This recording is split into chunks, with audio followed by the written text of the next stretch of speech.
this one cracking in a few, man.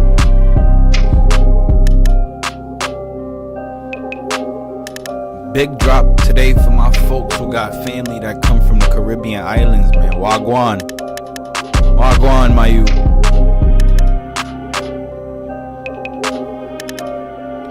Big ups to all my people who come, my brethren who come from the West Indian Islands, man. Who come from the West Indian Islands. Big ups to all my brethren, dumb dog. Wagwan, my you. Wagwan. Listen, man. Listen. Linda, listen. Listen up, man. It's the Copper Colored King. We back in this bad boy again. We are live. Back in full effect. I got my little wine with me today. Some nice sweet red wine.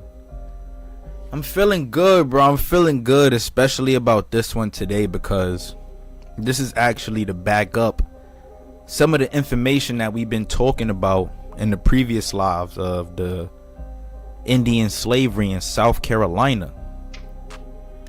Big drops today, bro. Big drops today. Now you guys can go like, comment, and subscribe. Click that notification bell to stay up to date on all content, man, because we about to talk about some good sauce today, some good fire.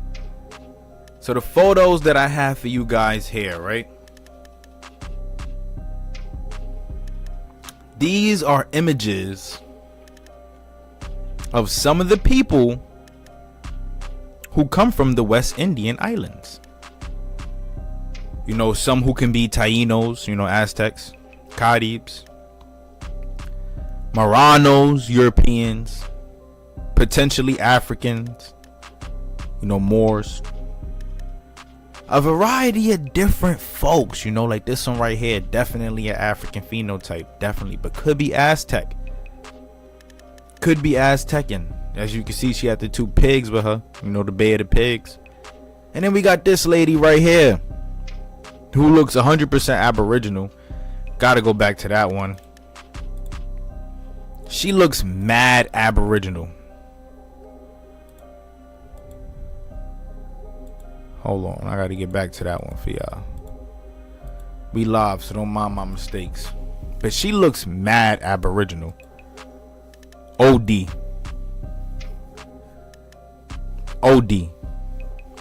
You see different phenotypes. Peep the Caucasian baby she got on her back. Definitely a servant.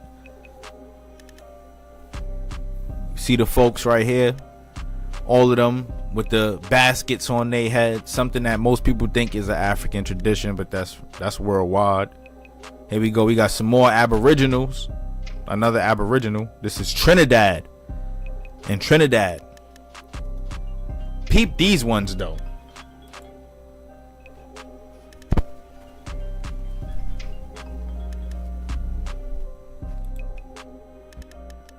What's up, Mike?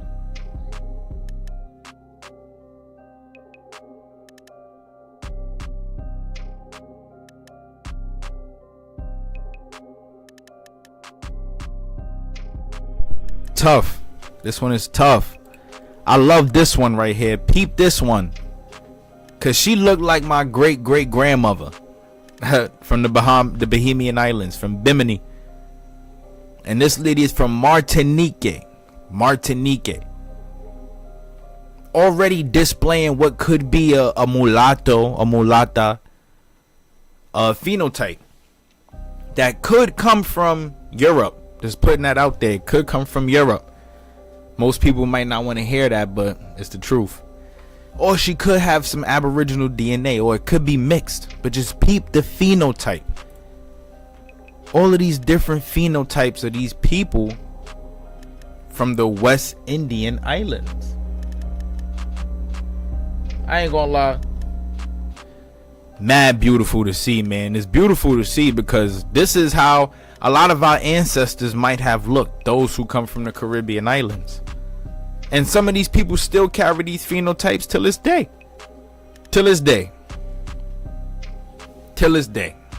Saying all this to say though, I wanted to show you guys that because I wanted to go a little deeper into the whole ideology behind the slavery in South Carolina, they spoke a lot about different Aboriginal tribes, groups of Aboriginals being shipped from the West Indies to South Carolina and shipped from South Carolina to the West Indies. So these people could have been of so many different phenotypes, so many different tribes, so many groups of people just being bunched into one small area, on top of the indentured servants and on top of the Africans who also were being brought to the West Indies as slaves. Right, but here I got another fire breakdown for you guys. This one actually refers to the transitioning, like how we spoke about before, but the transitioning of the term Negro and where it comes from, or where this whole colored and white and Indian, where all of this stuff actually stems from, and how everybody got grouped into one from the beginning. So as we go more deeper into these excerpts and books and whatever the case may be, and we mention these terms, just remember that I showed y'all this chart. Remember that I showed y'all this chart. Please just remember that I showed y'all this chart. Let's check it out. What do we have here? Crazy. Look, 1790. The racial categorization in the first decennial census of 1790 was a reflection of Article 1, Section 2 of the newly ratified United States Constitution. Data on race were recorded via enumerated observation and for many more censuses, just based off what people observed, right? And here we have the term slave, free white females and males, and then all other free persons, which was all other free persons of color. And this was a thing up until what we got, 1840, right? Oh, sorry, 1830, because this is when they introduced free colored persons, free persons of color, right? And then slaves, and then all other free persons could be mulattoes, Indians, darker skinned Europeans, people like that. They also were being classified as free colored. And then we go to 1850, where you have straight up black, mulatto, and white. Black, mulatto, and then white. And then after that, as you can see, they introduced the Indian, the Chinese, the black, the mulatto, and then we see terms like quadrant, octron, basically the percentage of the blood, how much blood do you have in you to make you a mulatto, like are you mixed with Indian, are you black just because of the color of your skin. Moving forward, we see that this term transitions into Negro. And here we go, we got the introduction of the term Mexican. 1930, Mexican was introduced as a category. Prior to the 1930 census, Mexicans had been categorized as white. So what is a Mexican? Right, if that's the case, if Mexicans were being categorized as white, then what were the Aboriginals of that land being categorized as? Mulattoes? Black? Indian? Let's see where they got for Indian. Let's see. Let's just check this out in general. The flow of migrants from China, blah blah blah, whatever. The 1890 census represented the first attempt to enumerate all American Indians, regardless of where they lived. However, those considered not taxable, remember that term tithable from the Slavery in South Carolina book, were still excluded from the apportionment counts. Pressure to further assess race science theories heightened, resulting in Congress mandating the introduction of supplementary black blood quantum categories, quadrant and octron, for the 1890 census. High demand for economical labor generated increased migration from Japan. Whatever. this first part, right, basically states that they used the term, or they used this quadrant and quatern and octern and black blood stuff to further enumerate the American Indians, regardless of whatever they lived. So you now have some of these American Indians being pushed into the black category, some being pushed into the white category, all based off the color of their skin or how taxable they are. How much land do you own? How much assets do you have? The more assets, then the whiter you are. The less assets you have, then the blacker you become. You got in between and you're a mulatto. Right? That's basically what that was. This was the first use of the national origin category along with color and race. Identical racial categories were used to collect data on the color of the United States population for the 1880 census. They was doing this stuff based off who had the most money and whose skin was the darkest or the lightest. This is how people were being categorized. You was a slave based off how hard you fought, how dark you were, or how much money you had. If you didn't have nothing at a certain point in time, then you were basically considered a slave. Then over a while, after a certain point in time, you see this term slave transitions to black. So funny because they keep the bubble blue. It's like a reminder to know where you come from. Basically, it's trash, bro. We see past all of that. We come in this bad boy breaking the black barrier on the regular. You dig me? We know where we come from. But as we can see over the years, though, these new terms and stuff just being introduced. You know, we got the Hawaiian, white. Let me zoom this out. See if we can get a better look.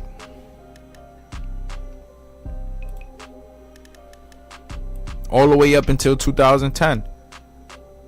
American Indian or Alaskan Native, Black, African American, or Negro. As we can see, though, the term African anything wasn't even used from 1790 till what? 1990? Right? Scratch that. They was using Afro-American at one point in time, but the African American thing is all a hijack. It was recently introduced, as we can see. This is basically what this tells us. And it also goes to show us, you know, how we came, you know, from this term slave, and then constantly over time was being reintroduced as different people, you know, mulattoes, blacks, Indians, quadroons. You got 1/8 of that Aboriginal blood. Just bull crap like that, man. Stuff that we could see straight through it. You know, I'm happy that I found this chart because it actually puts timestamps on the material that we're reading throughout these excerpts. So if you want, I can actually DM this to you or email it to you, whatever the case may be. Just make sure you hit me in the DM, Copper Color King, whatever. Show your parents this. Show them what they come from. Show them what the Black Panther Party was really fighting for. The people who they were really fighting for. Show them how this is all mixed race people. Or sorry, mixed ethnic people. Because we all the same race. We all melanated beings. But you know, we got some folks who come from Europe. We got some folks who got that Aboriginal DNA. And some who may have the African DNA. Me, myself, I only speak for the Aboriginal and the European because I know what's in my blood. But moving forward, though, I want to show you guys this right here. This video talks about the legacy of slavery in Barbados. And I just want you guys to pay attention and listen real closely. Listen to what he says about the people who were originally slaves in these colonies in the West Indies.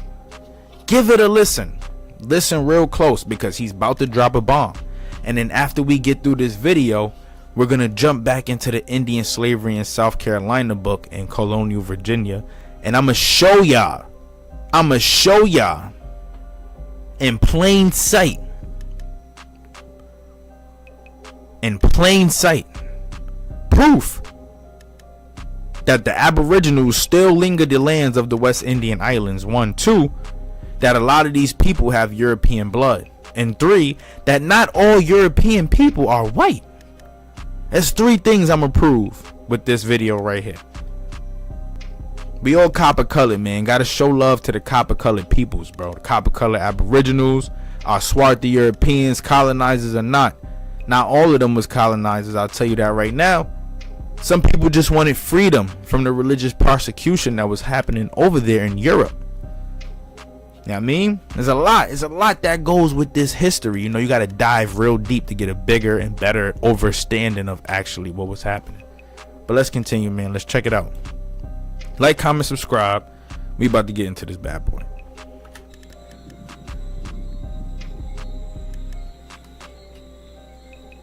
On the 30th of November 2021, Barbados became a republic.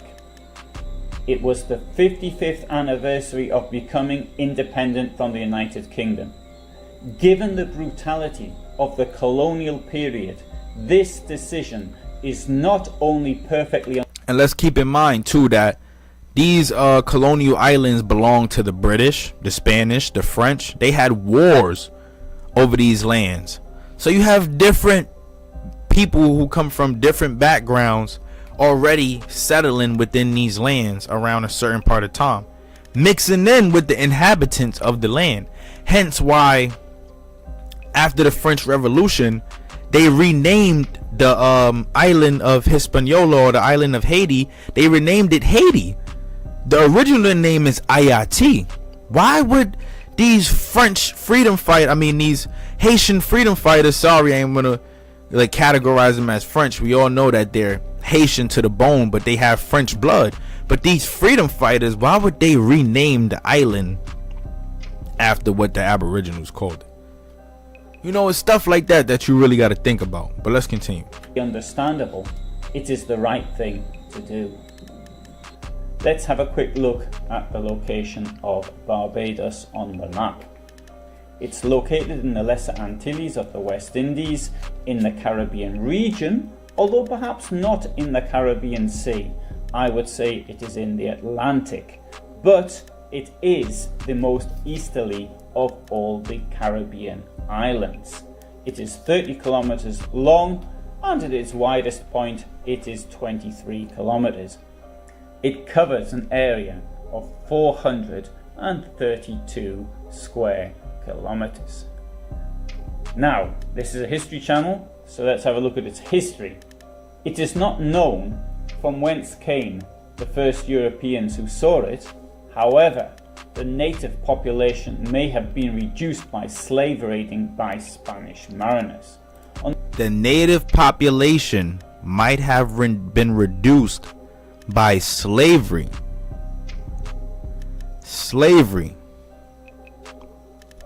Now, what we know about slavery is that they killed the men and forced the women and children to assimilate within their cultural ways. That's why you have Spanish Indians in Florida, because the Spaniards came and colonized Florida first, along with the Caribbean islands. So these people were already mixing in due to slavery, as we saw in the Indian slavery in South Carolina and colonial Virginia excerpt. They said they were shipping slaves from the West Indies to the Americas. Now, could that be a part of the reason why the population, quote unquote, declined?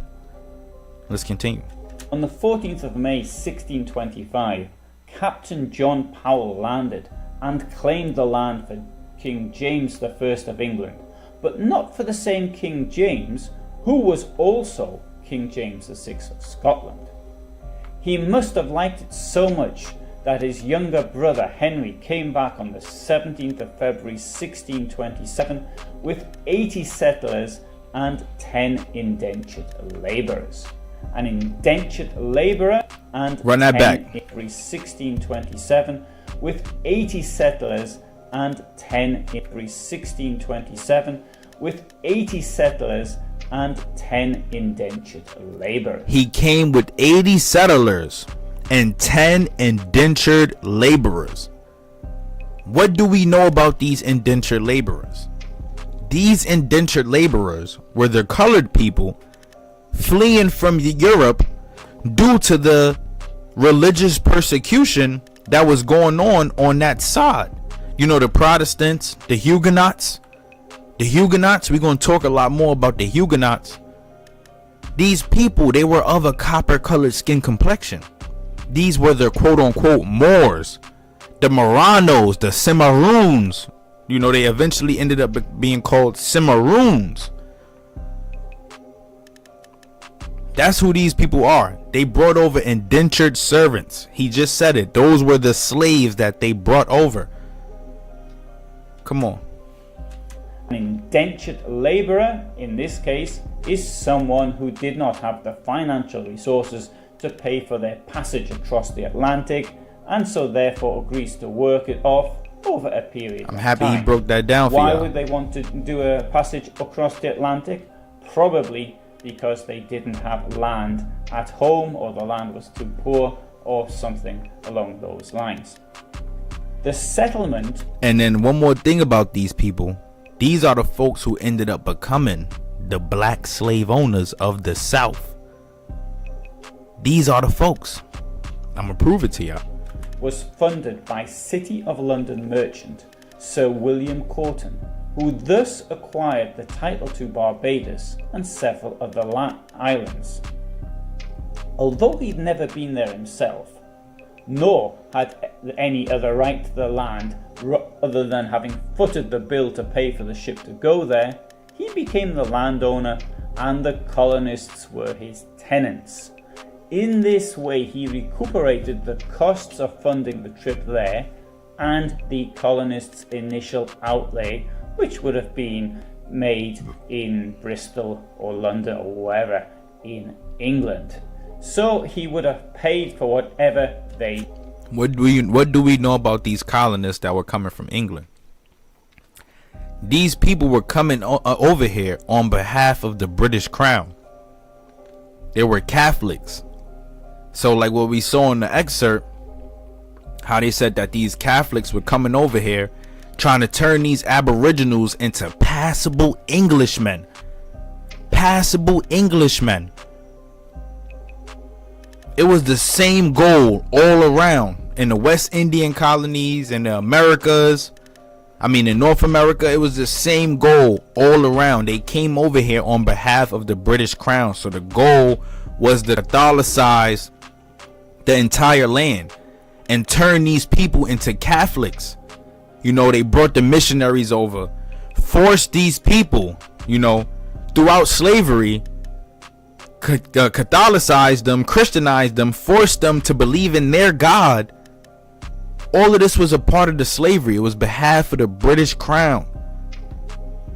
All of this stuff was going on around the 1500s, and every single one of these colonizers that came over here, they came over here with the same goal: to eat off the land, pacify the people, use the people to build wealth, and take over the land. That was their main goal. Whether they were black, white, did not matter. And the ones who did come over here because they were poor where they were at home, they came over here and pulled the same cards with this Christian stuff, the Protestants. And some of these people were copper colored. Yes, it's true. Some of them were copper colored. And they enslaved a lot of the Aboriginals as well. So this is extremely important. I want y'all to understand that this is extremely important, because a lot of people believe that slavery was all a white and black thing, but it's nothing like that. Not even close. This right here was strictly to build wealth and to assimilate and to force one culture over the other. That's why they called us savages and barbaric peoples. when they first seen us. They didn't know no other way to address us. No other way. Let's continue. Took with them. For most of the 17th century, the West Indies was the destination of preference for immigrants from England rather than the American colonies. Most of these immigrants were indentured. Normally they had to work for 5 years to pay for the cost. Most of these journey. immigrants were indentured. At the end of this 5 years, they were given £10 worth of goods and they were free to work for whomever they wanted. Within a very short time, there was no more free land to rent from the owners in London, so they had to work for one of the tenants. With Cromwell's war in Ireland in the 1650s, a large number of Irish prisoners were captured or kidnapped, and they were sent in some cases to Barbados, as well of course going to other. There was a war happening over there in the European land that resulted in a lot of the Irish people being captured and sent over here to the West Indian Islands as slaves. Not an African. Irish people. Irish people. That's a big one for the folks who come from the Caribbean islands, because a lot of these folks, they know they got these roots. I know a lot of people who come from Jamaica who know that they got a lot of Irish roots. I got Irish roots. So when they say that they brought these people over here, those Irish people after the war, and they brought them over here as slaves, who was the people working on the plantations? Africans? He just said Irish folks. Irish folks. Copper colored Irish folks. Ain't that about a bitch, man? Places and used as laborers. There were 4 main crops other than subsistence agriculture, which were tobacco, cotton, ginger and indigo. In 1640, sugarcane was introduced. This tiny island in time would become one of the world's largest suppliers of sugar.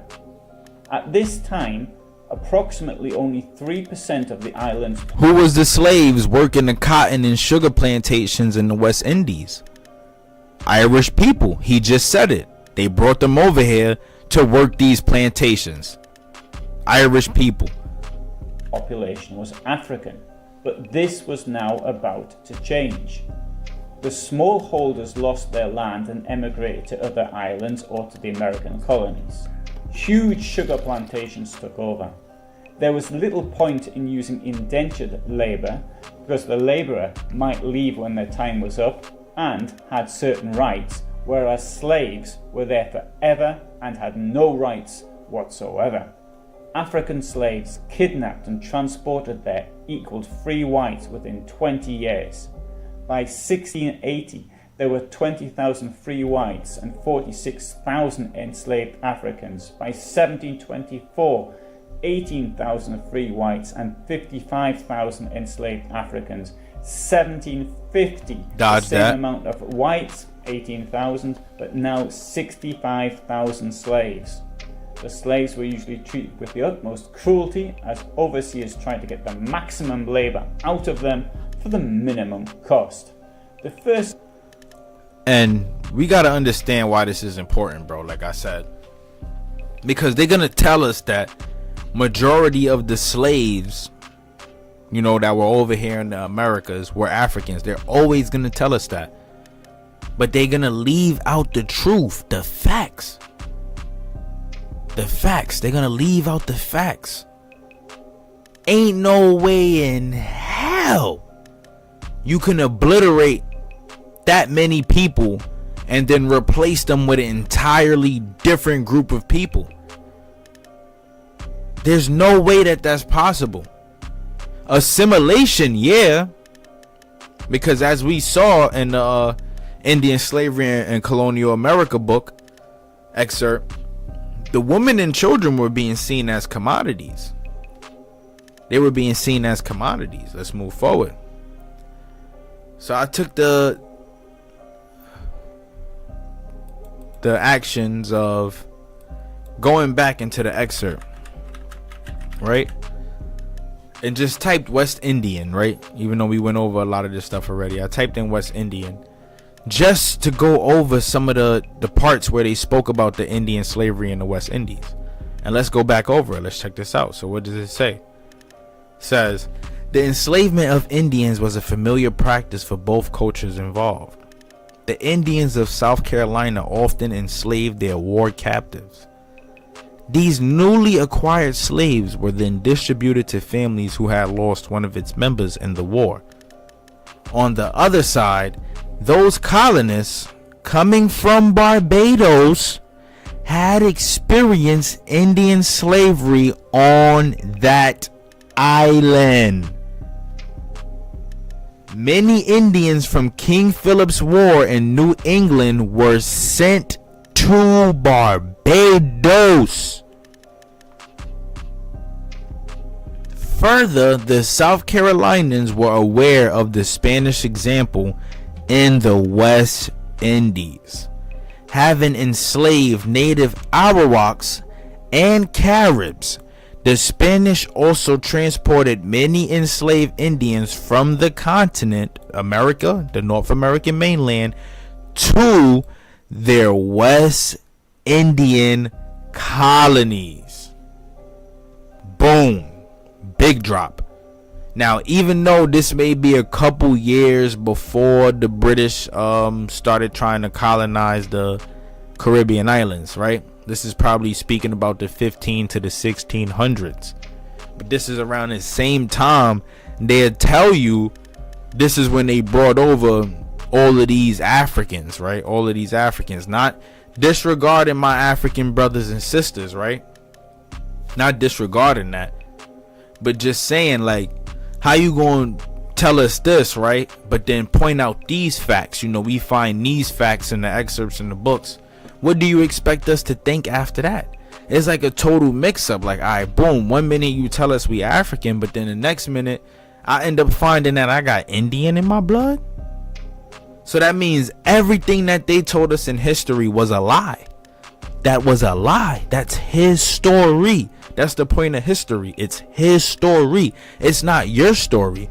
They'll tell you that your story is just a hypothesis. It's a mystery, aka my story. So it's a difference, you know. And this ain't got nothing to do with the Illuminati and blah blah blah and you know, all of that mumbo jumbo. Like, this just got to do with all of the stuff that they left out of the history books. I don't know for what reason, but it confuses people because now you got folks nowadays who don't even know who they are. You feel me? I was talking to a lady the other day, a little older, 35 years old. She came from Alabama though, but she had a Southern Creole French like accents. And if you know, you know. I did a video on my channel. Make sure y'all go like, comment, and subscribe. The Copper Color King channel, that spoke about where the Southern accents and the dialects came from. And the Cajun Creole accent, that's one of those accents that derives from the Huguenots and the French folks who came over here. The black people who came over here. Some whites as well, but the black folks who came over here. You know, some slave owners, some people who mixed in with the Aboriginals. She had the accent. I asked her, where do you come from? Like, what's your background? Are you Indian? And she said, nah, I'm black.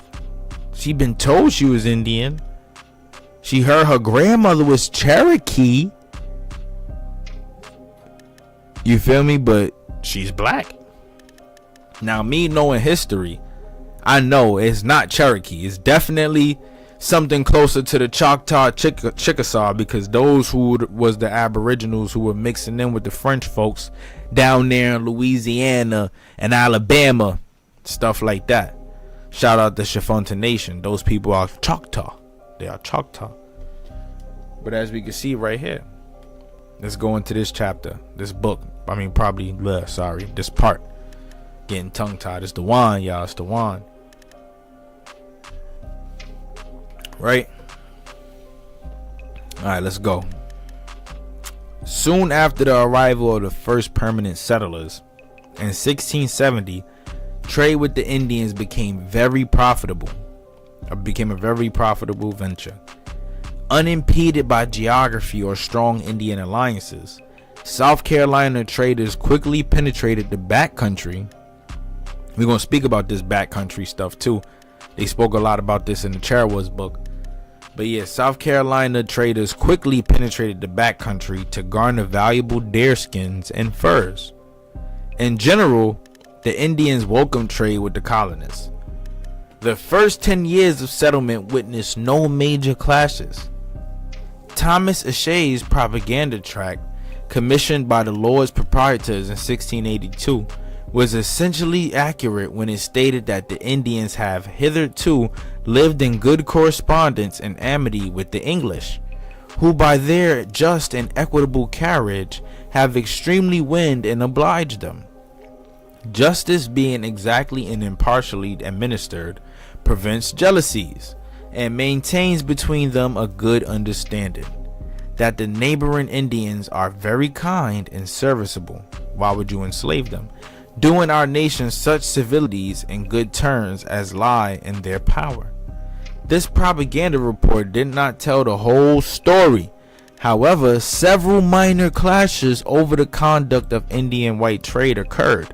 A certain abusive trading practices were established in the first 10 years of the colony's existence. In 1674, a skirmish with the Indians living along the Stonewall River led to the capture of several prisoners. These Indian captives were sold to colonial traders on their way to the West Indies. Another part, we see another part. That's another part talking about how the Indians from the American mainland were being shipped to the West Indies. And there's so much more. Let's check it out. Let's find some more. I love this, man. Let's do it. Right? With the Act of 1682, trade in Indian slaves became not only legal, but also a source of government revenue. Oh my Lord. Blow the cap off with that one. A source of government revenue. It was that bad, ladies and gentlemen. That's how bad they had our people in a headlock. As with the black slave, a duty was placed on all Indian slaves imported into the colony. That's because these people were the same folks. They were the same folks. Straight up. A distinction was made between Indians brought in by sea and those brought in by land. What you mean? Brought in by sea and those brought in by land. Since most Indian slaves came into the colony by land, a smaller fee of 20 shillings was collected. A larger 5-pound duty was placed on Indian slaves brought in by the sea. Coming from where? The West Indies.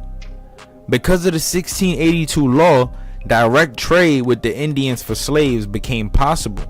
Many tribes had slaves from other Indian nations and outlawed members of their own tribes who they were willing to offer in trade, especially if the price was right.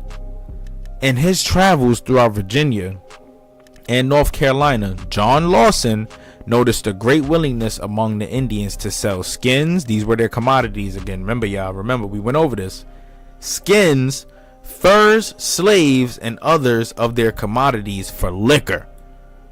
This became the drug for a lot of our people. You know, we see a lot of our people, they became addicted to this right here, to this stuff right here.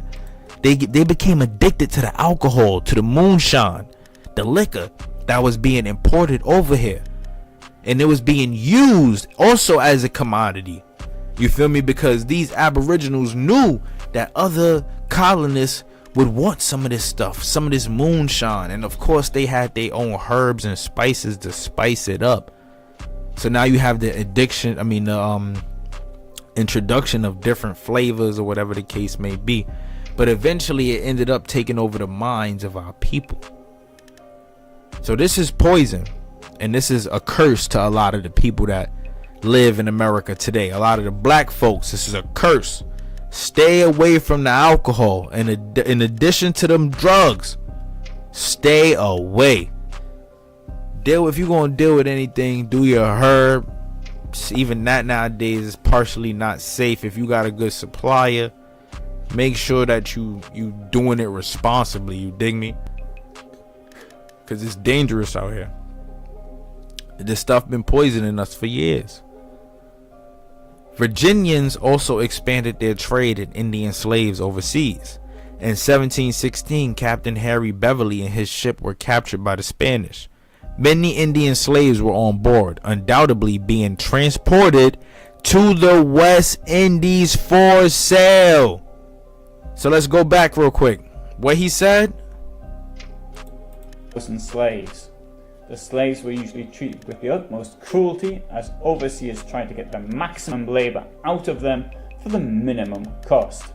The first slave code, the rules on the treatment of slaves, be treated with the utmost cruelty. Enslaved Africans, 20,000 free whites and 46,000 enslaved Africans. By 1724, 18,000 free whites and 55,000 enslaved Africans. So y'all hear them numbers, right? Y'all hear them numbers. They saying between the 1600s and the 1700s, this is how many enslaved Africans they had. But what do we see here? This is 1716. In 1716, Captain Harry Beverly and his ship were captured by the Spanish. Many Indians were on board, undoubtedly being transported to the West Indies for sale.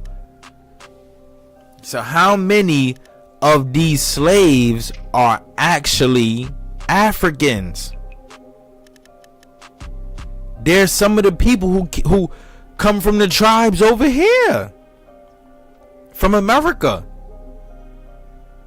from South Carolina, the Yamasee, probably some Cherokee Creeks, some Creeks who are now probably full-blooded Jamaicans.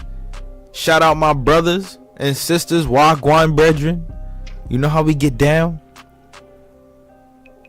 But you see, stuff like this right here, like they'll confuse you. They'll tell you like these many Africans. Shout out my African brothers and sisters, right? But I just saw a video the other day of some dude asking the African, like, yo, and I'm gonna bring the video to the channel too, asking him like, yo, like, how many of your people actually understand the history of the transatlantic slave trade? And he said it himself, they don't talk about it much. For those who don't even know, Africa was not colonized until the 1800s, late 1700s, if I'm not mistaken, early 1700s. They've been colonizing the Americas. Been. So these slaves that they're speaking about are a variety of different peoples, like I said. Let's check out another part. What we got? Early in the second chapter, what we got? Let's go a little bit down more. A little bit more. Let's do it. Indian slavery also became a means to combat the Spanish and French threat. The French had a lot to do with the assimilation of the Aboriginal people in the South too. I'm gonna show this to y'all. And the slave owners in the South. Both in the South and the West, South Carolina sought alliances with the Indians bordering on enemy territory. By arming these tribes and promoting their slave raiding missions against French and Spanish Indians, assimilating, they called them French Indians and Spanish Indians. Why? Because they were assimilating with the French and Spanish. A lot of these Indians knew how to speak French and Spanish, but that's also because they were intermarrying, not due to slavery, but they were intermarrying because a lot of these Spanish and French folks were copper colored. They were coming over here and, sharing the love. I got some books on that. We're going to bring a lot of these books to the live stream. So we're going to break this stuff down. Like, comment, and subscribe to this channel and to my channel, Copper Color King. The South Carolinas not only created a strong force along the colony's borders, but also weakened the Indian allies of the French and Spanish through the capture of those tribes' people. In 1685, a group of Scots settlers incited the Yamasee to attack the Temicho in Florida tribe, a group of Indians allied with the Spanish who were Christians and had a Spanish friar and chapel among them. These people were some of the first people who linked up with Hernan de Soto when he came over to the Americas. That's a fact.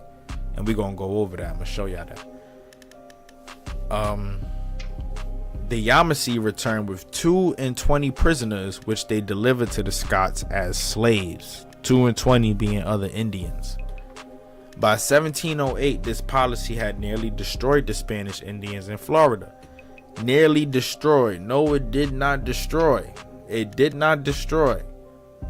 They just assimilated, and these Spanish Indians, the women and children, were now learning new languages, learning English and stuff like that. They were learning new languages, stuff like that.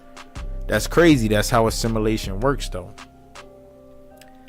Thomas Narine reported to the proprietors that our Indian subjects in quest of booty are now obliged to go down as far on the point of Florida as the firm land will permit. They have drove the Floridians to the islands of the Cape and have brought in and sold many hundreds of them. They have drove the Floridians to the islands of the Cape Verde Islands. Here's another body of land where they talking about they're pushing these Indians.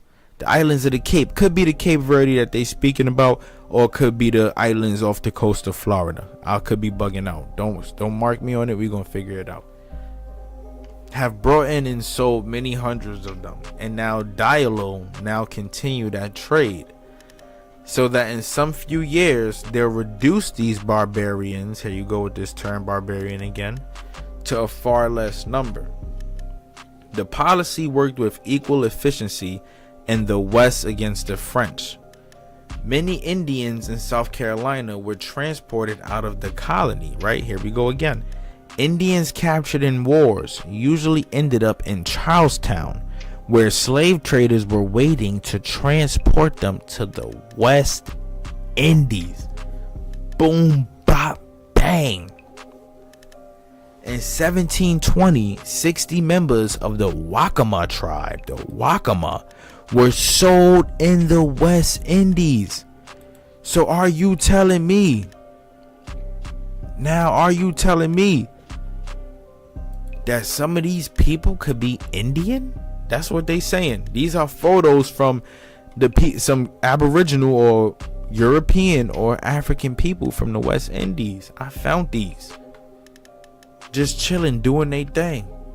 So you telling me that these people could be Yamasees and Wakamas and Choctaws and Cherokees, and you get what I'm saying? That's what they basically saying. That's what this is basically saying. And it's good to go into the facts and details behind this stuff, because I like to break it down. So that we can really get a full understanding and grasp a full understanding of where we could possibly come from. We gotta know. It's important, because when you get in tune with your history and your roots, you get a better understanding on where you're going. Love where you come from, love who you are. And if you got African blood, love that too. But also we gotta understand, there's a chance that you may have Aboriginal DNA.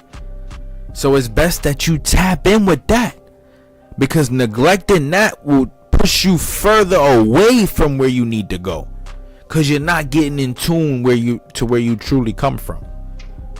Let's go back to the excerpt. Now let's look at this, man. We're gonna go to another part where they talk about transporting Aboriginals to the West Indies. Let's go. Alexander Hewitt recorded that during the Stonewall War, captive savages were disposed of to the traders, who sent them to the West Indies and there sold them for slaves. for slaves. Remember, he said several thousand Africans were being enslaved in the West Indies between the 1600s and 1700s. We cannot be 100% sure of that. We cannot. We gotta assume that a good proportion or a good population of these people were Indians. And if that's the case, then that means, like I said, if you got blood that come from the Caribbean islands, this also means that you can have Indian in your blood. Not even Arawak or Carib, could be that too. But you could be of some of the tribes that come from America. They come from America. Carolinians were required to pay duties on Indian slaves being transported out of the colony. Although the duty was often evaded, the tax was paid on 75 Indians following the Tuscarora War. This was another war that happened in the 1700s. And on 308 Indians following the Yamasee Uprising of 1715. Not all Indian slaves were exported to the West Indies. However, the South Carolinians also had a commerce with Boston, Rhode Island, Pennsylvania, New York, and Virginia, to which were places where they also exported Indians. Now, in my last live stream, we talked about the Narragansett. They come from Rhode Island. So this also means that some of the Narragansett people were being shipped to the West Indies. This also means that a lot of the Cherokee and Powhatan and Pamunkey Aboriginal people were being shipped to the West Indies. This also means a lot of the tribes, the Lenape, maybe the Onondaga, maybe the Seneca, maybe those people from New York were being shipped to the West Indies. There's a possibility. We can no longer disregard that possibility anymore due to this newfound information that's not in the history books that they put in school. Of course, it's open on the internet, but people don't want to do that research. Let's check out some more. So what this one says. That's west of the Mississippi River. Let's see. What else we got?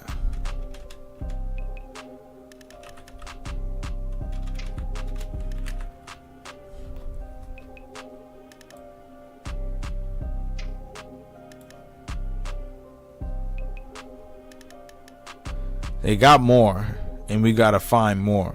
We live, y'all. Let's remember, we live. So let's continue, right? I got some more for y'all. Indian slavery was more prominent in South Carolina because Indian trade played a more significant role there. Indian slavery was more prominent in South Carolina because Indian trade played a significant role there. Right? We know some of the biggest slave ports. One of the biggest slave ports, one was in South Carolina. One of the biggest slave plantations was in South Carolina. Some of the black slave owners were in South Carolina. So what does this mean? That they were enslaving Indians? It said Indian slavery was more prominent because it played more significant role. So what does this mean about that information? What does this mean about the blood of those enslaved people who came from the South? What does this mean about their correlations to the black Americans who walk America today? I got blood from South Carolina. So what does this mean for me?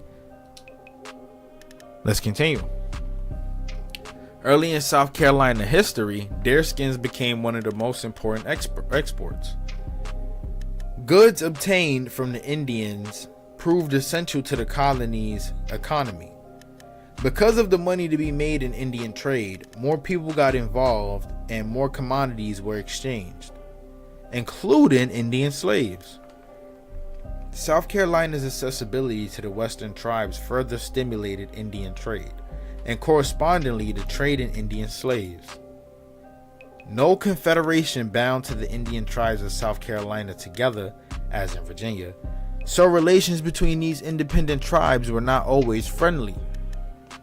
Inevitably, each tribe held captured members of other tribes in slavery and offered them in trade to the South Carolinians. The necessity of establishing special commissions to regulate the Indian trade in South Carolina attested to this great importance. Virginia's Indian trade never reached the level of South Carolina's. The Virginia Assembly adequately controlled the trade along with its other matters. No special commissions were needed. Trade then was not a productive means of obtaining Indian slaves in Virginia. South Carolina exported some slaves to Virginia, but most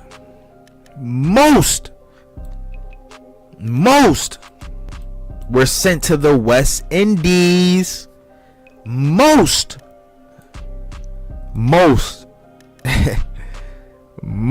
was sent to the West Indies. Most of them. Most. So we can only assume, man, like I said, what was this population that they talking about? There's several thousand Africans. What you talking about? What are you talking about?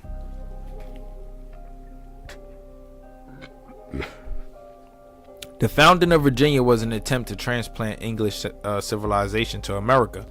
The founding of Virginia was an attempt to transplant English civilization, turn these people into passable Englishmen. Passable Englishmen. That's what that means. The founding of South Carolina was more clearly a business venture. We're going to talk about the founding of South Carolina too. That's going to be a good book for us to go through, y'all. Real good book, because what we're going to do is we're going to take some of the information that we got from here and we're going to correlate that into this book to be able to piece things together, because they speak in circles in that book, but we're going to break everything down. Because the leaders of South Carolina were so commercially oriented, Indian slavery was accepted more readily there. The Barbados, who assumed a major role in establishing South Carolina, were not infused with lofty ideals about Indian-white relations, aka mulatto, because we know these people who were establishing colonies in these in the West Indies, they were copper-colored individuals, bro. French people who were black, mulatto, brown skin, stuff like that. You get what I'm saying? Instead, they were prepared to follow any path that would ensure economic success. Remember, they were coming over here because they were poor. They needed land. What did his son say in the video? What he said in the video, they wanted land, and they were escaping religious persecution. So they wanted to practice their religion and freely, and at the same time, get some money at the same time. Entrepreneurs who just wanted to live by their true word of God, but did it in such a savage way. You get what I'm saying? Instead, they were prepared to follow any path that would ensure economic success. As a result, Indian slavery was accepted nonchalantly for its role in the economy. In 1716, the factor of the Indian trade was ordered to receive, in exchange for the same, all such manner of truck as skins, furs, slaves, and other vendible commodities. Commodities. Told y'all these things were considered commodities. People were commodities, assets, stocks, as is customary to receive from Indians. South Carolina's connection with Barbados meant extensive trade relations between South Carolina and the West Indies. South Carolina's connection with Barbados meant extensive trade relations between South Carolina and the West Indies. South Carolina had a connection with Barbados. They had a connection. So when we go back to this legacy of the slavery in Barbados, they talk about these Africans. Who are they truly? Are they Africans? Or are they Indians who were just being shipped over there and be assimilated with the entire group, and because they were black, just being categorized as an African? But in reality, an Africa got its name from a whole nother person. So an African is not even an African. They just another melanated person. Truth be told.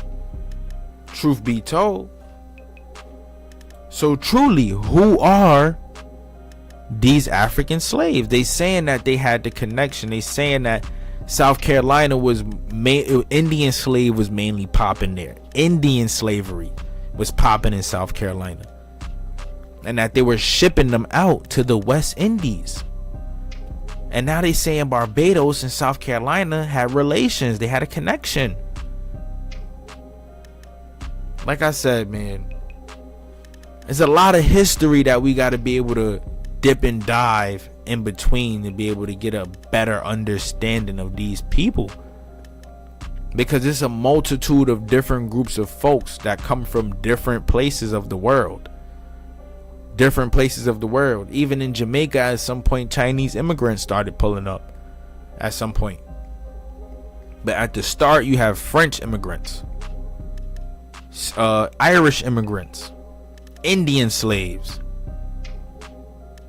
You get what I'm saying? And after a while, after time, as we seen with this breakdown, people just started to begun being classified under different terms: Negro, mulatto, black, Indian. And then after a while, now it's based off where you come from. You from Haiti, you Haitian. You from DR, you Dominican. From Puerto Rican, you Puerto Rican. You come from Brazil, you Brazilian. You from America, you American. But what was it prior to all of this? All of this switch up and all of this introduction of new terms. What was it? Like I said, I want to show y'all something, right? I want to show y'all something because I spoke about this, some of these slave owners in South Carolina. And I just want to speak about one of the female slave owners in the South that I learned about and her story and where she might come from. They say this woman is African, right? But let me show y'all what she looked like. And I spoke about her in one of my other videos, but this is Marie Therese Medeoyer, or Marie Therese Coin. That's her name, Coin. And they say she was born a slave. They say she had an African mother and a French father, right? This lady is straight up mulatto.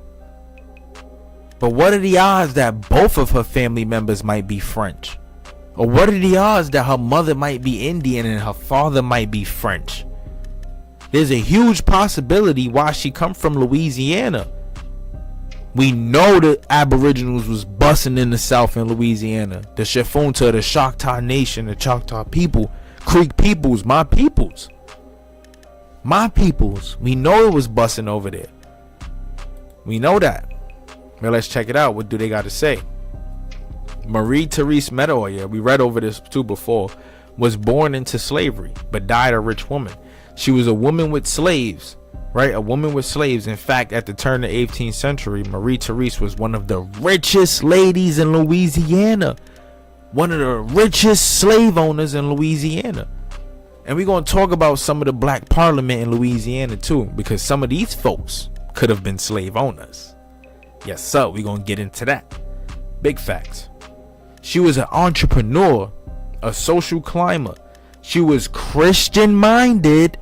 That means she comes from a Protestant background. Who are these Protestants? Huguenots, European refugees, and worked to improve the society she lived in. Even if she did make use of slave labor, she was actually born Coin. No given surname in this. In the Louisiana French outpost in Nattychokes. She was born in a French outpost. More fuel to the fire, because who were the people inside these French outposts? We just saw Indians and Europeans. While she was born into slavery, she had some education as a child. Could have been born into slavery, no, based off census records. A lot of these people were documenting their family members as slaves so they wouldn't be actually taken as slaves. You get what I'm saying? That's what you had to do at some point to protect your family. She had skills that could be good to put to good use. She had 5 children. And they're going to go into more slave owners or whatever. But there's more information about old girl. There's more. Let's check out what Wikipedia has to say. Like they said, she was born Coin. Her family was enslaved by French Nadichokes, the post and founder commander Louis Jachir Saint Denis. She was born as Coin Coin in 1742. Her parents were Francois and Marie Francois. Francois and Marie Francois. So who's African in her family? Who is African in her family? Because these could have been indentured servants. But they said there was people coming over here to come to these settlements to work so that they can obtain land. That's what Son said. That's what Son said. So who in her family was African? Look, it says Coin Coin had 5 children. Some records show that Coin Coin's first 5 children were of full African blood. Dub, no. And others suggest they were partially Native American, fathered by Choctaw. About 1765, her mistress granted Coin Coin to live with a young French merchant, Claude Thomas Pierre Medioyer. But truth is, what was happening in these colonies, these French people were intermarrying with the Aboriginals because what? The Aboriginals knew the land. They knew the land to which they lived on. So that these French folks could obtain more access to the land. Look what this says. She got Cajun blood. Cajun Creole blood. A Louisiana Creole of color. Coin Coin was born into slavery. Her freedom was purchased in 1778 by Claude Thomas Pierre Medioyer, with whom she had a long liaison and 10 children. She and her descendants established a historical community, Eyes of Brevel, of Creoles of color along the Cane River, what is said to be the first church founded by free people of color for their own use. She was a free person of color, but was a slave owner. She was still a slave owner. Even if she had Aboriginal blood, we know Aboriginals was enslaving folks. We know there was French Indians. But then we also know that there was French settlers coming over here. Let me show y'all one more other thing too. This one is tough. This is Queen Nanny. Nanny of the Maroons. So there was a war that broke out in Jamaica. A war with the Jamaican Maroons. They say these people are descendants of Africa, but the term Maroons come from the term Seminole and the term Cimarron, which means runaway slave. That's a Spanish term. That's the term that the Spaniards gave the Indian people when they came to America while they was enslaving them. They say she was born in Ghana. They say she's Ghanaian. They say she's of the Asante people, which could be partially true. It could be partially true, but the truth is, she teamed up with a lot of Moors and Maroon people who come from Europe. So where is the African connection? Where is the African connection? Look, it says the treaty stopped the hostiles, provided for state-sanctioned freedom for the Maroons, and granted 500 acres of land to Nanny and her followers. The village built on the land grant still stands today and is called Moore Town. Moore Town, like Moors, the Moors, Blackamoors. Moore Town. I got a whole excerpt on this that we're gonna go to too. We're gonna go through this, a whole book, something like that, something similar. We're gonna go into it. It's tough, man, and it's gonna speak about a lot. It's gonna talk about a lot. Look right here in this part. This one is even going as far as back to King Philip of Spain, July 1571. Look, authorized the Audiencia of Santo of Domingo to enact plans to conquer a community of quote-unquote African Cimarrones, Maroons, runaway slaves, located about 36 miles from the city of Santo Domingo. But truth is, the first African slaves didn't come into the West Indies until the 1700s. So around these 1500s, he's talking about Aboriginal people. Or they could be Moors. They could be Moors. The king offered to those who ventured forth compensation in the form of for the cimarrones they captured as slaves. At face value, the substance of this order was not particularly unique. Since the 1520s, runaway African slaves had formed maroon communities in the remote regions bordering Spanish conquest. Right, but what's crazy about this too, though, is that they give the same term to the Seminole people. They're called them Maroons. But then at the same time, can you call a Seminole an African? No, a Seminole is a Seminole. That comes from a Creek background. The term Seminole just comes from this term Cimarron, aka runaway. Chief Sekou said it. So we gotta connect the dots. We gotta connect the dots. We gotta connect the dots, bro. They're gonna call all of these people African because they were of a darker skin complexion. But that is not the truth. That is not the truth. The English word maroon derives from the Spanish cimarron, dating from the earliest years of Spanish settlement in the Caribbean.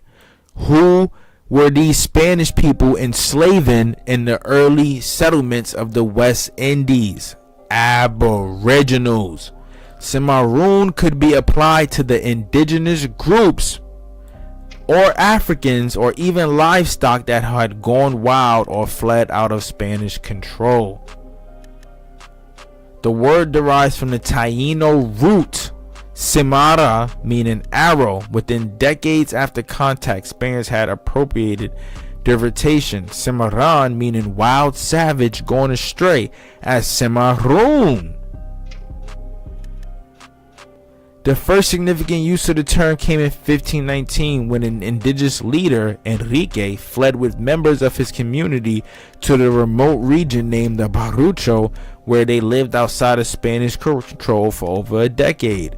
In the years that followed, runaway slaves who chose to establish themselves in remote communities came to be known as cimarrones. So who are these cimarrones? Who are they? We know now they could be a multitude of different people.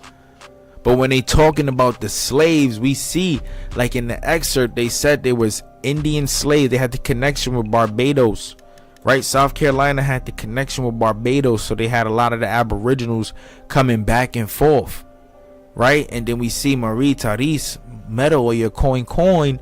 She had Choctaw alleged blood, right? And she had French blood. So who can these Maroons? Who is Queen Nanny? What is she mixed with? Right? Is she truly African? Or they just melanated people, bro? Point I'm trying to prove. That's the whole point of breaking the black barrier. That is the entire point of breaking the black barrier. Because we gotta think about it at the end of the day. Is like, who are these people? Like, where do they come from? What's your ethnic background? Do you just classify as black? Are you just black? We're more than just black. We have a whole entire history that connects to where we come from and where our ancestors come from. And it's up to us to do that research, to go back in time, go back in history and learn, trace back the steps, trace back our roots and connect, because we got to hear the truth. We got to understand the truth. There's a lot of it's like a lot of mix up when it comes to this stuff, a lot of mix up. So you got to go through different articles and different excerpts to be able to break this stuff down to give yourself a bigger and better overstanding, man. It's the truth. I'm going to bring more about this whole situation in South Carolina, the creation of that state in general. Because a lot went down in South Carolina that eventually affected the establishment of America in general, or that affected slavery in general, as we see in the excerpt. So I appreciate you if you tuned in. I appreciate you if you stayed tuned to this one right here, because we gave a lot of facts, a lot of details, a lot of information, and I'm gonna keep bringing information to the channel. So like, comment, and subscribe, man. Keep joining these live streams, man, because I'm gonna be giving y'all fire, good content, man. Learn your history. History is fun. It ain't no sense of living in this world if you don't know where you come from. That's my honest truth. Like, we all got a purpose, but what's your purpose if you don't even know what demons you gotta fight? Like, niggas be saying I'm fighting demons, but don't even know what they up against. You up against generations of pain. Generations of pain. You gotta understand what you're fighting. You gotta know what you're fighting, so that you can know how to get the advantage. That's what it is. It's called strategy. This is chess, not checkers, bruh. This is chess, not checkers. We gotta play chess. It's 4 quarters in a basketball game. They give you 12 minutes. Make every use of that minute. 12 minutes each quarter. Make use of each minute, bruh. This is the truth, man. Like, comment, and subscribe, man. It's the Copper Color King. Like, comment, and subscribe to this channel. Morals and Money. Like, comment, and subscribe to my channel. Morals and Money platform, man. Copper Color Kings. Join our webinar, bro. Join our webinar. That's another thing, man. Make sure y'all join our webinar, because like I said, man, we're gonna be talking about a lot, giving folks a lot of information. You know, we're gonna teach the public. The goal of that is to teach the public, and I'm gonna show y'all real quick how y'all can find us, where to find us. Search me up. You know, follow me on Instagram, Copper Color King. Morals and Money, follow that on Instagram, because everything that you looking for, we got in these webinars. So just give me a second. I'm gonna put y'all on, show y'all the registration form. Yeah, I mean, go check that out. You can go to my channel. Go to my Instagram page, like I said, Copper Color King, or you can go to the Morals and Money Instagram. Click the link, join our webinar, and you can learn a variety of different things, you know, from engineering, music production, podcasting, no face videos like this, publishing, blogging, website design, beats, so much, photography, so much, bro, so much. And we doing this for free. This is all to teach the Copper Color community, man, because we care. So like I said, like, comment, and subscribe. I appreciate y'all for tuning in. Click that notification bell, man. We back.